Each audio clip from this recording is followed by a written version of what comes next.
हिंदी में यूपीएससी की तैयारी से संबंधित प्रोग्राम्स को देखने के लिए सब्सक्राइब करें study IQIAS Hindi. Hello students, UPSC का प्री बस आने ही वाला है। महज 145 दिन के आसपास का समय बचा हुआ है। आप, मुझे पता है, पूरे तन मन धन से लग करके तैयारी कर रहे होंगे, लेकिन कई बार ऐसा होता है कि इसी तैयारी के दौरान अगर आपको सही बात पता चल जाए, सही तरीका पता चल जाए, सही मार्गदर्शन मिल जाए तो बड़ा सुविधाजनक हो जाता है। आज हम बात करने वाले हैं एक स्ट्रेटेजी की, जिसके माध्यम से आप अगले 145 दिनों में अपनी पूरी तैयारी को किस तरीके से बेहतर कर सकते हैं, किस तरीके से प्री ओरिएंटेड कर सकते हैं, किस तरह से रिजल्ट ओरिएंटेड कर सकते हैं। मैं कोई बहुत ज़्यादा लंबी चौड़ी बातें नहीं करने वाला हूं, बहुत सिंपल बात करने वाला हूं। तो सबसे पहले जान लीजिए, प्री जो है वह बेसिकली क्या है। प्री आपके नॉलेज का टेस्ट नहीं है, यह केवल और केवल एक एलिमिनेशन का गेम है।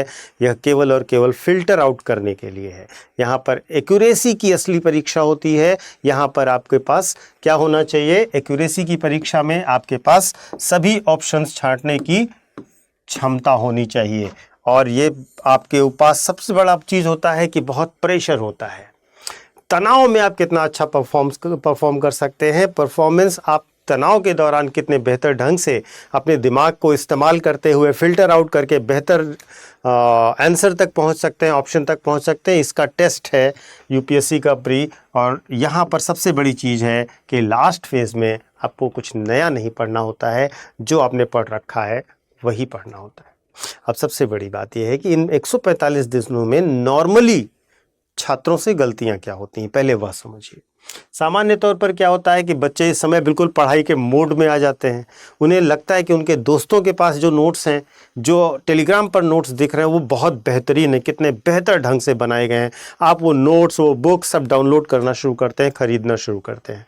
नई किताबें खरीदना, नए नोट्स जोड़ना, डाउनलोड करना, किसी से प्रभावित हो जाना, यह सब बिल्कुल भी आपको नहीं करना है। दूसरी चीज़ वही जो बहुत सारे PDF डाउनलोड कर लिए, इसके साथ करंट अफेयर्स का ओवरलोड नहीं करना है। डेली न्यूज़ का एडिक्शन से अब आपको बचना है। आपको केवल और केवल ज़्यादातर चीज़ें अपनी अब तक की तैयार कर लेनी है। 1-2 महीने और जुड़ेगा, इसके सिवा आपको जोड़ने की ज़्यादा ज़रूरत नहीं पड़ने वाली है। और रिवीजन को पोस्टपोन करते हैं, और यही है सबसे बड़ी गलती। रिवीजन अब अगर आपने पोस्टपोन किया तो रिजल्ट भी पोस्टपोन हो सकता है। तो यहाँ पर मैं आपको रिवीजन करने की, तैयार करने की एक जो स्ट्रेटेजी बता रहा हूँ, उसे कहते हैं RRR स्ट्रेटेजी, यानी कि RRR। R मतलब रिड्यूस, R मतलब रिवाइज, R मतलब रिटेन। आपको सबसे पहले रिड्यूस करना है अपने सोर्सेस को, अपने स्टडी नोट्स को, आपके मटेरियल को, जो कुछ भी है उसको साइज में रिड्यूस करना है। कैसे करना है और क्या करना है वो मैं अभी बताऊंगा। सबसे पहला कदम होगा रिड्यूस करने का। उसके बाद आपको रिवीजन, बार बार रिवीजन करने की आदत डालनी है, और बार बार रिवीजन कैसे करना है यह भी मैं बताऊंगा।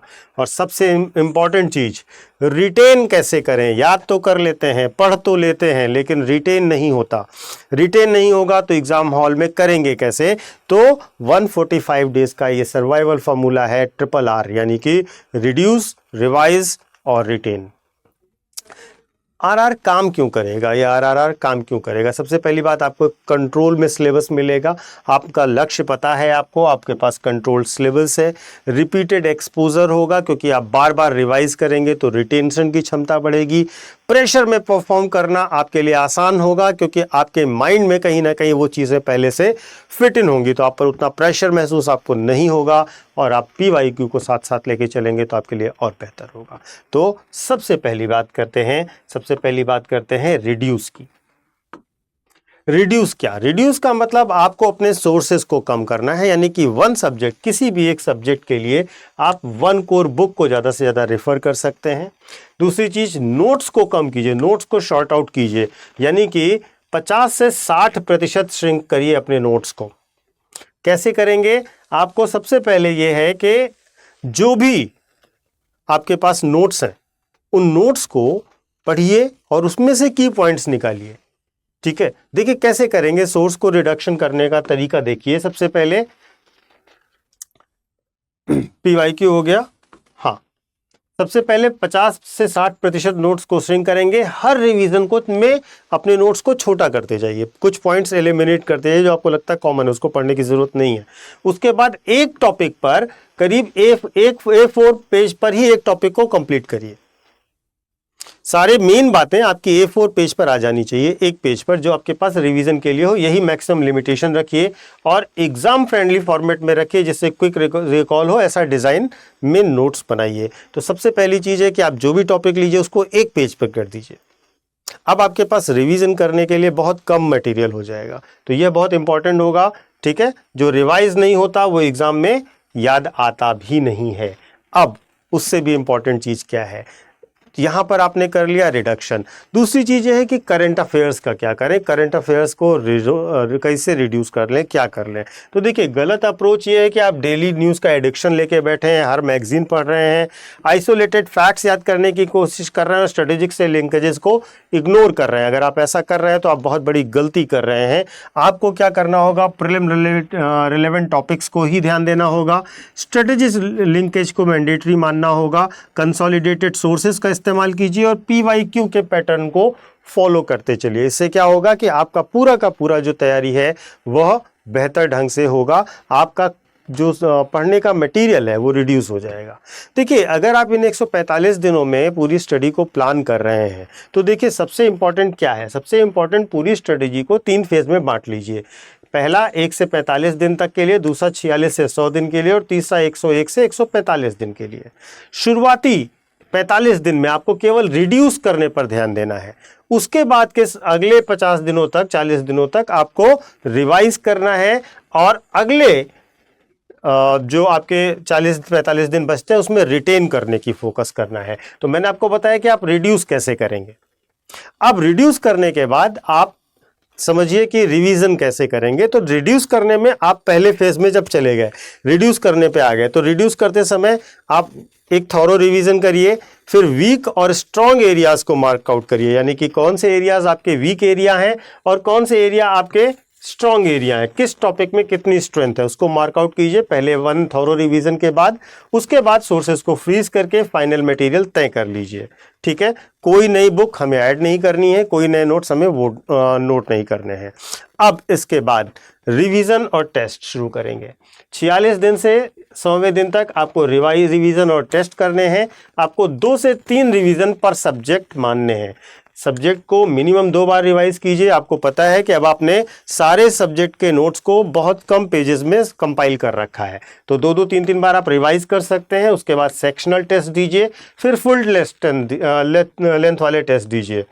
सब्जेक्ट वाइज और कंप्लीट मॉक दोनों दीजिए और PYQ पैटर्न पर मास्टरी हासिल करिए, क्योंकि UPSC के जो क्वेश्चंस हैं वो किस तरह से आते हैं वो आपको वहां से समझ आएगा।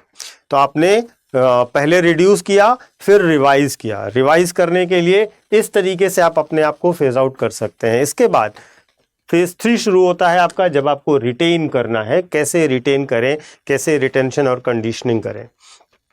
देखिए, शॉर्ट नोट्स हैं आपके पास, केवल उसके जो कंडेंस्ड मटेरियल है उसी को बार बार आपको पढ़ते जाना है। ठीक है, जहां पर नोट्स हैं बनाए हैं वहां पर आप देखिए, और जो आप टेस्ट लगा रहे हैं वहां पर देखिए कि आपको मिस्टेक्स कहाँ हो रही, कहाँ पर रिपीटेड मिस्टेक्स हो रही हैं, उनको आइडेंटिफाई करिए, उस पैटर्न को ठीक करिए। और तीसरी बड़ी चीज ये है कि फुल मॉक जब लगाएंगे टेस्ट तो बार बार एग्जाम के माहौल में लगाइए। जब भी एग्जाम दी, जब भी टेस्ट लगाइए तो वो टेस्ट के माहौल में और टेस्ट के टाइमिंग में और टेस्ट की तरह लगाइए। उसको अदर फॉर्मेट में मत लगाइए, उसको आप बिल्कुल वैसे लगाइए जैसे आप एग्जाम हॉल में बैठे हुए हैं। और जब आप ये प्रोसेस बार बार करते जाएंगे तो आपको रिटेन होता जाएगा जो भी आप बार बार रिवाइज करके जब आप टेस्ट दे रहे हैं, और बार बार जब टेस्ट दे रहे हैं तो इससे क्या होगा, उसकी रिटेंशन कैपेसिटी आपके दिमाग की बढ़ेगी। लेकिन ध्यान रखिए, एग्जाम के माहौल में, एग्जाम की टाइमिंग में, एग्जाम की तरह दीजिए, उसको अन्य किसी भी तरह से टेस्ट को मत दीजिए। इससे आपके लिए बहुत फायदेमंद होगा। तो ये आपने किया 145 दिन में, रिवाइज, रिटेन और रिड्यूस, रिवाइज और रिटेन किया। अब आपको पता है कि रिवीजन के साथ साथ एक चीज अपने आप आपकी ऐड हो जाती है, और वो क्या है, रिकॉल। ठीक है, जब आप सेम कंटेंट को 5 से 7 बार पढ़ेंगे तो मिनिमम रिवीजन चाहिए होगा रिटेंशन करने के लिए आपको। हर बार आप पिछली बार से ज़्यादा बेहतर गति से पढ़ेंगे, ज़्यादा तेज़ी से पढ़ेंगे, क्योंकि वही आपने 3 दिन पहले भी पढ़ा है। तो अब आपके पास गति बढ़ेगी तो आप ज़्यादा बार पढ़ सकेंगे और ज़्यादा पढ़ सकेंगे। और तीसरी चीज़ PYQ, मैं बार बार कह रहा हूँ PYQ को मिस आउट मत कीजिएगा, ठीक है। तो प्रीलिम्स के लिए, रिटेंशन के लिए क्या करना है, सबसे पहले डेली MCQ लगाते चलिए। 50 से 100 MCQ की प्रैक्टिस डेली करिए जो आपने पिछले दिन पढ़ा हो, ठीक है। दूसरी चीज क्या करिए, जो मिस्टेक करी है आपने, जो गलतियां करी है पेपर्स में, उनको नोटबुक में नोट करिए और हर गलती को रिकॉर्ड करिए, ठीक है। जहां पर आपको लगता है कि ये चीज़ मुझसे गलत हो रही है, उस पैटर्न को भी एनालाइज करने की कोशिश कीजिए कि कहां पर और किन जगहों पर, किन एरियाज में मुझसे गलतियां हो रही हैं, उसको मार्कआउट कर लीजिए। और बार बार एक्टिव रिकॉल की टेक्निक को अपनाइए, यानी कि पैसिव रीडिंग मत करिए, एक्टिव रीडिंग करिए और बार बार अपने दिमाग से पूछते चलिए ये क्या हुआ था, फिर ऐसे क्यों हुआ था, फिर इसमें कौन सा कॉन्सेप्ट आएगा। तो खुद से एक्टिव रिकॉल करने की कोशिश करिए, इससे आपको बहुत ज़रूरी होगा। अब देखिए एक्टिव रिकॉल क्यों ज़रूरी है ये समझिएगा। एक्टिव रिकॉल का मतलब है कि सबसे पहले किताब बंद करिए, नोट्स बंद करिए, सोचने की कोशिश कीजिए। सबसे पहले यहाँ से रिटेंशन का प्रोसेस शुरू होता है। दूसरा टेक बेस्ड मेथड है, किसी को समझाने की कोशिश कर सकते हैं, गैप्स में दिखेगा तुरंत कि पता चलेगा कि कहाँ पर गड़बड़ हो रही है। हालांकि यह प्रोसेस करने के लिए आपके पास समय कम है। अगर आपके ही मेंटल कैलिबर का कोई बच्चा है तो आप साथ में कर सकते हैं, अदरवाइज इस तरीके से टीच वाला जो मेथड है वो मत करिए। तीसरा है एग्जाम लाइक प्रेशर प्रैक्टिस करिए, जो ज़्यादा से ज़्यादा करिए, मैंने आपसे कहा। तो इसमें क्लोज बुक रिकॉल और एग्जाम लाइक प्रेशर, इन दोनों के साथ साथ आप काम करेंगे तो आपके लिए एक बेहतर रिकॉल भी होगा। आपके एग्ज़ाम में बहुत तेज़ी से वो चीज़ें जो आपने पढ़ी हैं वो याद भी आएंगी। तो सबसे पहले क्या करना है, मैं फिर से बताता हूँ, रिपीट करता हूँ। सबसे पहले आपको रिड्यूस करना है, एक पेज पर एक टॉपिक को लाना है, हर टॉपिक को एक पेज पर लाना है। फिर रिवाइज करना है 5 से 7 बार, ज़्यादा से ज़्यादा बार। और टेस्ट पेपर के साथ साथ फिर रिवाइज करते करते जब चलेंगे तो थोड़ी देर पे अपनी गलतियों को मार्कआउट करिए, रिकॉल करने की कोशिश कीजिए, खुद से क्वेश्चंस पूछिए और बार बार उसी फेज में अपने आप को लाते जाइए। इससे आपको पूरा टॉपिक हमेशा से याद रहेगा। पैटर्न कैसा होगा पेपर लगाने का भी मैंने आपको बताया, सेक्शनल पहले लगाइए फिर फुल मॉक लगाइए, ठीक है। तो इस प्रकार अगर हम बात करें तो RRR से आप क्या ले जा सकते हैं, सबसे पहले रिड्यूस कीजिए, कम कीजिए, रिवाइज कीजिए, सही खूब अच्छे से पढ़िए और रिटेन करिए, और जिसके लिए आपको बार बार पढ़ना पड़ेगा, ठीक है। तो ये तो हुआ आपका 145 डेज का फाइनल स्ट्रेटजी, कैसे हम रिवाइज, रिटेन और रिड्यूस करेंगे। सबसे महत्वपूर्ण यह है कि RRR फार्मूले को अगर आप अप्लाई करते हैं तो आपके लिए एक आसान हो जाएगा आपके दिमाग में पूरी पैटर्न को, पूरे कोर्स को बिठाना और एग्ज़ाम्स लगाना। एग्ज़ाम के माहौल का ध्यान ज़रूर रखिए। इस तरह से पेपर मत लगाइए कि आप आराम से लेटे हुए हैं, आराम से टीवी देख रहे हैं, कुछ चल रहा है, नहीं। आप पेपर लीजिए, OMR शीट लीजिए, बैठ कर लगाइए, आपको टाइमिंग का अंदाज़ा लगेगा, OMR शीट भरने में कितना समय लगता है यह अंदाज़ा लगेगा, गलतियां कितनी होती हैं इसका अंदाज़ा लगेगा। टाइम देखिए, जितने टाइम में आपको लगाना है सिर्फ उतने टाइम में लगाइए। ये सारी चीज़ों को साथ साथ करिए इन दिनों में, तभी आपके लिए यह फ्रूटफुल होगा। अब मैं आपको अपना टेलीग्राम चैनल बता देता हूँ, जहाँ पर आपको मेरे सारे स्टडी नोट्स और स्टडी नोट्स और उसके साथ साथ वीडियो लिंक मिल जाएंगे। यहाँ पर आप ज्वाइन कर सकते हैं मेरा टेलीग्राम चैनल। और वो बच्चे जो 2026 वाला प्री देना चाहते हैं और जिन्होंने अभी तक कोई बैच ज्वाइन नहीं किया है, उनके लिए स्टडी IQ IAS हिंदी पर आपको दिसंबर का SIP बैच मिल रहा है। SIP मतलब सक्सेस इन प्रीलिम्स बैच। अगर आप बेहतर ढंग से अपना पूरा रिवीजन करना चाहते हैं, अपडेट के साथ आपके क्लासेस होंगी, सब कुछ रिवाइज कराया जाएगा, तो आपके लिए ये एक बहुत बेहतरीन कोर्स होने जा रहा है। क्योंकि अगले बचे हुए समय में आपके लिए SIP बेस्ट तरीके से काम करेगा। आपने जो पढ़ा है, जहां आपकी तैयारी है, वहां पर रिवीजन हो जाएगा। जो आपका छूटा है वो आपकी पढ़ाई हो जाएगी, जिसका रिवीजन करने का आपको समय दिया जाएगा। तो एक बेहतर ढंग से with test series, sectional test, complete mock test, CSAT के टेस्ट, सब आपको इसमें मिल जाएगा। तो सबसे बड़ी बात क्या है, अभी आपको इस पर डिस्काउंट मिल रहा है 50% का, यानी कि आधी फीस में पूरी SIP मिल रही है आपको। अगले 145-50 दिन जितने बच रहे हैं, आपको पूरा का पूरा तैयारी कराया जाएगा स्टडी IQ पर। तो आप हिंदी में, इंग्लिश में कोई भी SIP लेना चाहते हैं तो आप हमारा SIP ज्वाइन कर सकते हैं हमारे ऐप पर, वेबसाइट पर, और वीडियो के डिस्क्रिप्शन पर भी आपको इसके लिंक मिल जाएंगे। ध्यान रखिएगा कि आपको डिस्काउंट, ये जो 50% यानी आधी फीस वाला है, वो कब मिलेगा, जब आप PK लाइव कोड लगाएंगे। यह कोड जरूर लगाइएगा, क्योंकि इसी से आपको 50% डिस्काउंट मिलेगा। और ध्यान रखिएगा, यह एडमिशन आपको 31 दिसंबर से पहले लेना होगा, क्योंकि ये ईयर एंड सेल है, जो कि साल की सबसे बड़ी सेल होती है। इसके बाद न्यू ईयर आ जाएगा, तो जल्द से जल्द ज्वाइन कीजिए। बैचेस में मिलते हैं, नहीं अगर आप बैचेस ज्वाइन करते हैं तो अपनी तैयारी को कंटिन्यू करिए, क्योंकि आपके लिए ये बहुत महत्वपूर्ण समय है। इस समय को आप बहुत ध्यान से, बेहतर ढंग से और बेहतर गाइडेंस के साथ अगर तैयार करते हैं तो रिजल्ट ज़रूर आएगा। शुभकामनाएं आपको।